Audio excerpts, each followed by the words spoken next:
Salut à tous, j'espère que vous allez bien. On se retrouve aujourd'hui pour une nouvelle vidéo et aujourd'hui je vais un petit peu vous parler de choses que j'avais donc mis en place et pour lesquelles j'ai pas changé d'avis mais pour lequel j'ai fait marche arrière au niveau de mon budget. Donc voilà, il y a plusieurs petites choses que j'avais vraiment essayé de mettre en place en me disant ça va le faire, et puis au final je suis un petit peu revenue sur mes croyances pour certaines choses. Alors la toute première chose pour laquelle j'ai fait marche arrière, c'était de payer tout en liquide, y compris le carburant. Alors pourquoi est-ce que j'ai fait marche arrière à ce niveau là? Parce que surtout pour le carburant c'était très compliqué en fait de trouver donc une pompe à essence ouverte tout le temps quand je devais faire quand je devais mettre de l'essence, quand je devais faire le plein. Et donc du coup c'est vrai que gérer cette dépense là en espèces a vraiment été très compliqué. Alors plusieurs fois que mon mari on s'est retrouvé à devoir mettre du carburant sans avoir peut-être l'enveloppe avec nous, ou tout simplement qu'il n'y avait pas de shop ou que le shop était fermé. Donc voilà, c'est très compliqué de payer son carburant par espèce, et donc du coup là on a fait marche arrière et on s'est dit qu'on allait le mettre dans notre budget, mais en payant en carte bancaire tout simplement. Alors en plus payer le carburant comme ça par carte bancaire, ça peut être aussi un peu plus sécurisant entre guillemets, parce que c'est vrai que si on met du carburant le soir ou la nuit, se promener, donc déjà il faut trouver un shop ouvert, et puis en plus se promener aussi avec son portefeuille etc le soir dans les pompes à essence un peu glauque et tout ça, ça peut aussi être un petit peu flippant, tandis qu'avec la carte c'est beaucoup plus facile, c'est beaucoup plus rapide, même si le risque zéro n'existe pas. Donc ça vraiment, le carburant on a fait marche arrière. Alors concernant les parkings aussi, les paiements des parkings, on s'est retrouvé plusieurs fois à ce que les bornes où on pouvait donc mettre de l'argent en liquide étaient tout simplement hors service, et donc du coup c'était assez embêtant. C'est pour ça que le paiement des parkings est aussi, comme le carburant, une dépense qu'on fait par carte. Alors évidemment ce n'est pas parce que on paye par carte qu'on ne suit pas ces dépenses là. Évidemment on fait aussi un tracker, on regarde, on fait dans notre suivi de dépenses, on essaye vraiment de voir ce qui a été, ce qui n'a pas été, et du coup c'est vrai que c'est très important de suivre les dépenses même si vous les faites par carte et non par espèce. Alors je vais dire que pour notre budget maintenant on fait pas 50% en espèces, 50% par carte, mais on fait quand même une grosse partie en espèces et on laisse quand même avec la carte certaines petites dépenses comme voilà le carburant et les parkings. La deuxième chose pour laquelle j'ai fait marche arrière, mais pas tout à fait, vous allez très vite comprendre, c'est donc les essuie-tout. Donc ça, alors les essuie-tout, vous avez vu que j'avais partagé il y a de ça très longtemps que j'essayais d'utiliser des essuie-tout réutilisables. Alors ça c'est vraiment nickel quand on est à table ou des choses comme ça et qu'on veut tout simplement s'essuyer la bouche. Voilà, utiliser des choses réutilisables c'est quand même beaucoup mieux de manière écologique.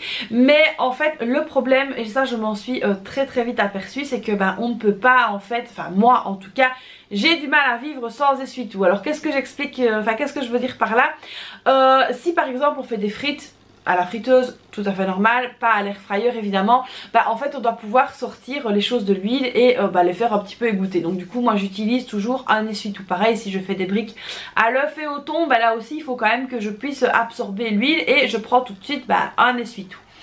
Alors aussi pour les chiots, et ça c'est un gros poste de dépense pour le moment, c'est les essuie-tout.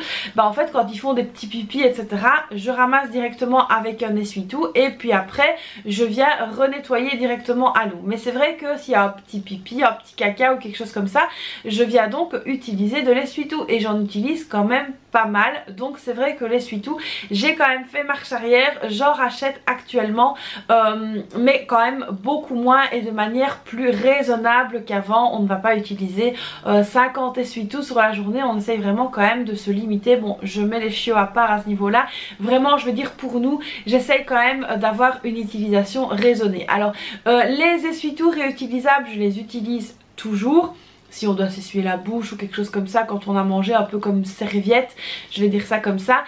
Mais c'est vrai que l'essuie-tout a quand même chez nous une place encore assez importante. Alors évidemment ce qui est top, alors à moins d'avoir des excréments dessus ou de la viande et tout ça, on peut quand même en mettre un petit peu dans le compost, et donc c'est vrai que j'en mets moi un petit peu dans le compost pour limiter mes poubelles. Alors le troisième point, et là vous allez me dire ah t'as changé d'avis, Et oui, pour ça j'ai fait marche arrière, c'est concernant la voiture. Alors je vous ai expliqué que je m'étais séparée donc de la voiture et que j'allais refaire tous mes chemins à pied, en transport en commun, etc. Sauf qu'avec ces travaux chez nous qui sont interminables, ils sont toujours pas finis d'ailleurs, je vous en parle et je vous en parle, je sais même pas quand ils seront finis. En fait j'en viens à ne plus sortir de chez moi quand mon mari n'est pas là. Donc du coup je suis à la maison tout le temps. Et c'est vrai qu'au niveau de mes rendez-vous, parce que j'ai certains rendez-vous à l'extérieur, je me retrouve parfois un peu bloquée. Alors j'essaye de garder la voiture, mais alors le problème c'est que quand je garde la voiture familiale, rien que pour conduire mon mari, rentrer chez moi, aller le rechercher, rentrer à la maison, je fais 100 km par jour. Ce qui est vraiment énorme et donc du coup ça me pousse à ne plus garder la voiture du tout. Alors à côté de ça, il y a aussi un autre aspect qui a vraiment joué dans le fait que je reprenne une voiture, c'est que en fait mes filles ne font plus de sport et ça m'embête. De base on était censé aller le samedi à la piscine, alors ce qu'on a fait au début, mais avec les chiots vous aurez compris que c'est pas possible de partir, donc parce qu'on les surveille quand même 24 heures sur 24, et donc du coup ça on l'a mis de côté. Mes filles en fait me réclament de refaire du sport, ce qui est tout à fait normal, et donc du coup j'ai vraiment envie de leur faire plaisir et qu'elles refassent du sport parce que c'est bon pour la santé, etc. Et c'est vrai qu'en fait le seul créneau horaire que j'aurais entre guillemets de disponible, c'était comme avant le mercredi après-midi. Alors je ne compte pas les remettre là où elles allaient faire de la piscine avant parce que c'est quand même excessivement cher, mais j'essaye de trouver quelque chose déjà plus près de chez moi et moins coûteux. Alors le mercredi après-midi c'est vraiment le moment où je suis avec les filles, mon mari il n'est pas là et donc c'est vrai qu'on peut faire des petites choses différentes en fait le mercredi après-midi. Donc si même je ne trouvais pas de cours de piscine etc, je pourrais quand même me rendre à la piscine avec les filles et qu'elles puissent comme ça au moins profiter un petit peu et faire un petit peu de sport quand même. Donc ça c'est aussi une des raisons pour lesquelles j'ai fait marche arrière. Alors ensuite c'est vrai que l'école est vraiment proche de chez moi, c'est qu'on peut y aller à pied, ça c'est vraiment le top. Sauf qu'ici en Belgique, on n'est pas dans les Caraïbes, le temps est quand même là en ce moment plus que cradague. Et en fait quand il pleut et que je vais conduire les filles, que je reviens de l'école, que je fais plusieurs allers-retours vers l'école. En fait s'il pleut on est trempé, mais quand je vous dis trempé les amis, ce n'est pas la petite pluie, c'est la grosse drache comme on dit chez nous. On est trempé des pieds à la tête, mes filles pareil. Leurs cartables sont trempés de chez trempés, nos chaussures transpercent. Alors ma veste de chez Decathlon elle est nickel, franchement il n'y a pas de souci à ce niveau là, ça ne passe pas. Mes filles ont aussi des vestes de pluie donc ça va, mais c'est vrai qu'en fait on est trempés quoi, nos pantalons, nos vêtements etc.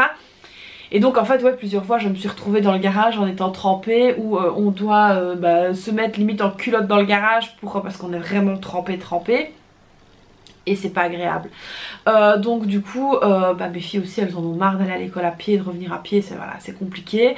Là en plus les journées sont relativement plus courtes qu'avant, et en fait ça nous pose vraiment un problème au niveau du moral et tout ça. Et là on s'est dit, on a fait nos calculs avec mon mari et on s'est dit on va craquer et on va racheter une seconde voiture. Alors je l'ai pas encore, mais c'est déjà bien parti pour que je la trouve. Et donc voilà, je suis ça je vous en dirai plus quand elle sera là et quand j'aurai trouvé la voiture. Mais en tout cas ici sachez que c'est une marche arrière on va dire qui est quand même assez nécessaire. Alors ce qu'il faut savoir aussi en plus c'est que mon mari parfois travaille le week-end, ça a été le cas le week-end dernier.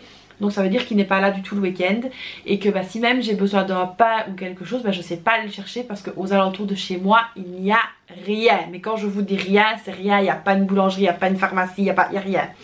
Alors la première boulangerie où je pourrais aller, en fait il me faut en moyenne 30 minutes de marche aller, 30 minutes, même plus en fait.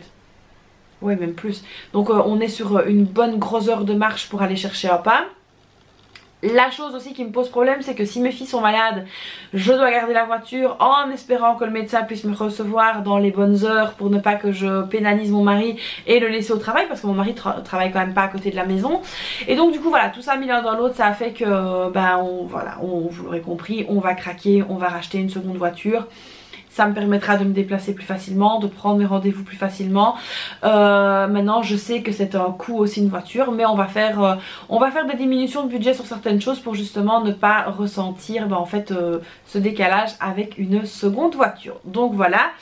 Alors oui, pour les personnes qui me diraient oui mais Christelle t'as les transports en commun. Les transports en commun, ce qu'il faut savoir c'est qu'ici nous sommes très mal desservis. À savoir qu'il y a deux bus mais qui se suivent, hein. Ils roulent l'un derrière l'autre, c'est deux lignes différentes. Le matin, on a la même chose vers, alors que je dise pas de bêtises, donc ça c'est vers 6 h, puis il y a la même chose après 8 h, et puis c'est vers 13 h, donc vous voyez ça laisse un laps de temps énorme. Et puis on a vers 16 h et puis après c'est 20 h je pense. Donc vous voyez c'est vraiment n'importe quoi ici les bus. Donc si on doit sortir, faire une course et revenir, c'est mort.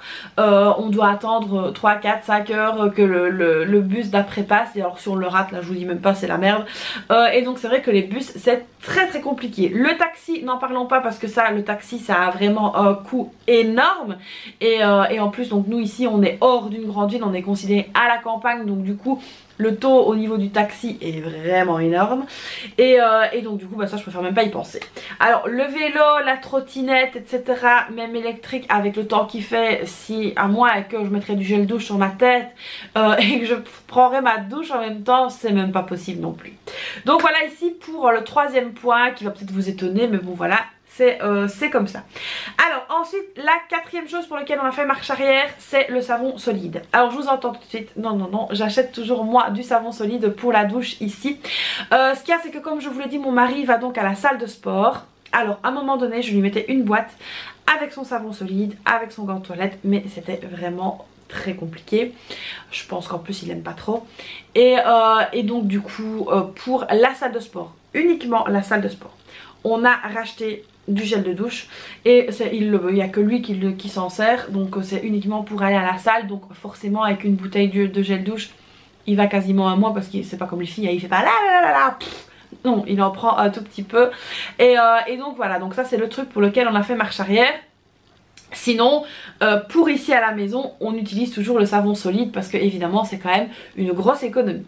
La cinquième chose pour laquelle j'ai fait marche arrière, c'est le film alimentaire. Alors le film alimentaire, j'avais donc acheté chez Ikea, je sais pas comment ça s'appelle, mais ça remplace le film alimentaire pour mettre au-dessus des bols etc. Ça je les ai toujours, j'en suis toujours très contente. Mais donc moi je voulais faire la passe sur le film alimentaire etc, papier aluminium machin. Mais en fait le film alimentaire, je me suis rendu compte que j'en ai quand même besoin pour d'autres choses. Comme par exemple moi qui fais énormément de cuisine maison, parfois je dois filmer certaines préparations au contact. Et que du coup en fait j'ai besoin d'avoir du film alimentaire. Et donc voilà, c'est la raison pour laquelle j'ai fait marche arrière à ce niveau là. Donc je me suis retrouvée plusieurs fois sans, et c'était super embêtant. Mes pâtes à pain n'ont pas monté comme d'habitude. Et voilà, ça m'a embêté. Donc du coup on a fait marche arrière. Je rachète maintenant du film alimentaire.